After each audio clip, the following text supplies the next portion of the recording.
प्रिय साधकों, एक प्रश्न बहुत गहरा है जो शायद आपके मन में भी कभी न कभी उठा होगा। जब वेदों में सैकड़ों मंत्र हैं, तो फिर संत महात्मा बार बार नाम जप करने के लिए ही क्यों कहते हैं? अगर वेदों के इतने शक्तिशाली मंत्र हैं, तो फिर राम, कृष्ण, शिव, नारायण का नाम जप ही क्यों? क्या यह सिर्फ एक सरल साधना है या इसके पीछे कोई अद्भुत आध्यात्मिक रहस्य छिपा है? सोचिए, वेदों के मंत्रों को सीखने के लिए शुद्ध उच्चारण चाहिए, नियम चाहिए, दीक्षा चाहिए। लेकिन नाम जप, उसे कोई भी कर सकता है, कहीं भी कर सकता है, किसी भी समय कर सकता है। तो क्या संतों ने वेदों की जगह नाम जप को रख दिया? नहीं, असल में नाम जप वेदों का सार है। और आज की इस वीडियो में मैं आपको वही रहस्य बताने जा रहा हूं कि क्यों संत महात्मा कहते हैं कि इस युग में वेदों के सैकड़ों मंत्रों से भी अधिक शक्तिशाली है नाम जप। और अगर आप इस रहस्य को समझ गए तो संभव है कि आज के बाद आपका जीवन ही बदल जाए। भाइयों और बहनों, वेदों में हजारों मंत्र हैं। हर मंत्र का अपना उद्देश्य है। किसी मंत्र से आरोग्य मिलता है, किसी से संपत्ति, किसी से सुरक्षा, किसी से शांति। लेकिन एक समस्या है, आज का मनुष्य वेदों की उस परंपरा से दूर हो चुका है। पहले गुरुकुल थे जहां वर्षों तक मंत्रों का अभ्यास कराया जाता था।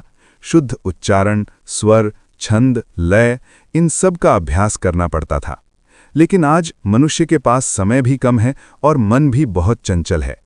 मनुष्य का मन मोबाइल में उलझा है, भोगों में उलझा है, चिंताओं में उलझा है। ऐसे मन को लंबे लंबे वैदिक मंत्रों में स्थिर करना बहुत कठिन हो गया है। यही कारण है कि संत महात्माओं ने एक ऐसी साधना बताई जो सरल भी हो और प्रभावी भी। और वो साधना है नाम जप। पंडित श्रीराम शर्मा आचार्य जी कहते हैं, भगवान को पाने के लिए जटिल साधनाओं की नहीं, सच्चे हृदय की आवश्यकता होती है। एक छोटा सा बच्चा अगर अपनी माँ को पुकारता है माँ, तो माँ दौड़ी चली आती है। वो ये नहीं देखती कि बच्चे ने सही व्याकरण से पुकारा या नहीं। वो ये नहीं देखती कि बच्चे ने शास्त्र पढ़े हैं या नहीं। वो सिर्फ देखती है पुकार सच्ची है या नहीं। ठीक इसी प्रकार जब साधक प्रेम से भगवान का नाम लेता है, राम, कृष्ण, शिव, तो वो नाम सीधे भगवान के हृदय को स्पर्श करता है। इसलिए संतों ने कहा, नाम जप सबसे सरल मार्ग है। अब प्रश्न आता है, क्या नाम जप सच में वेदों से भी अधिक शक्तिशाली है? नहीं, नाम जप वेदों से अलग नहीं है, बल्कि नाम जप वेदों का सार है। वेदों का उद्देश्य क्या है? वेदों का उद्देश्य है मनुष्य को परमात्मा से जोड़ना। लेकिन मनुष्य का मन बहुत चंचल है। अगर आप उसे लंबे लंबे मंत्रों में लगाना चाहें तो वो जल्दी थक जाता है।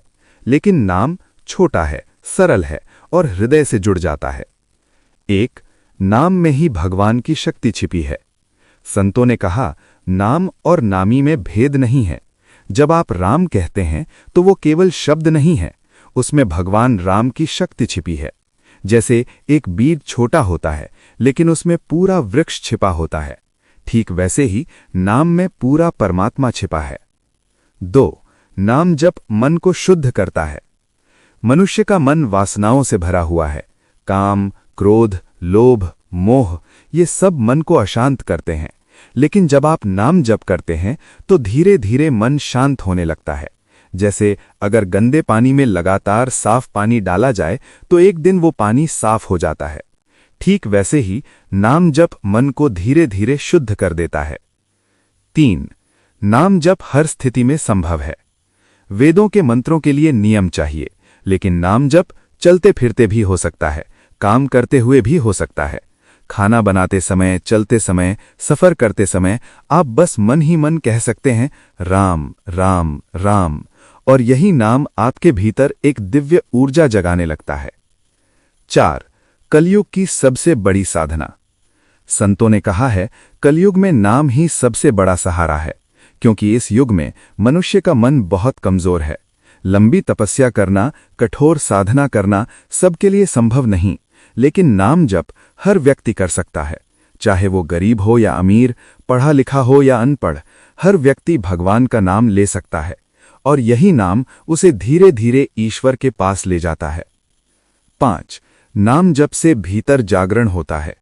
जब आप रोज नाम जप करते हैं तो एक दिन आप महसूस करेंगे कि आपके भीतर एक नई शांति पैदा हो रही है, क्रोध कम हो रहा है, चिंता कम हो रही है और मन में एक गहरी स्थिरता आ रही है।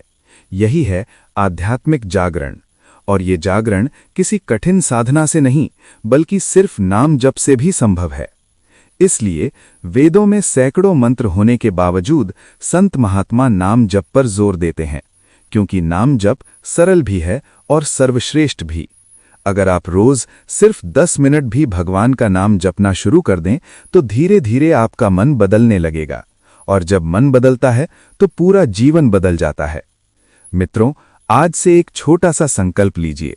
दिन में कम से कम एक माला नाम जप जरूर करें। हो सकता है शुरुआत में मन भटके, लेकिन धीरे धीरे नाम ही आपका सहारा बन जाएगा। और याद रखिए, जब मनुष्य भगवान का नाम पकड़ लेता है तो भगवान उसका हाथ कभी नहीं छोड़ते। अगर आपको ये आध्यात्मिक संदेश पसंद आया हो तो वीडियो को लाइक जरूर करें, और ऐसे ही गहरे आध्यात्मिक रहस्यों को जानने के लिए हमारे चैनल को सब्सक्राइब करें, क्योंकि यहाँ हम सनातन ज्ञान को सरल और जीवन से जोड़कर आप तक पहुँचाते हैं। धन्यवाद। हरि ओम तत्सत।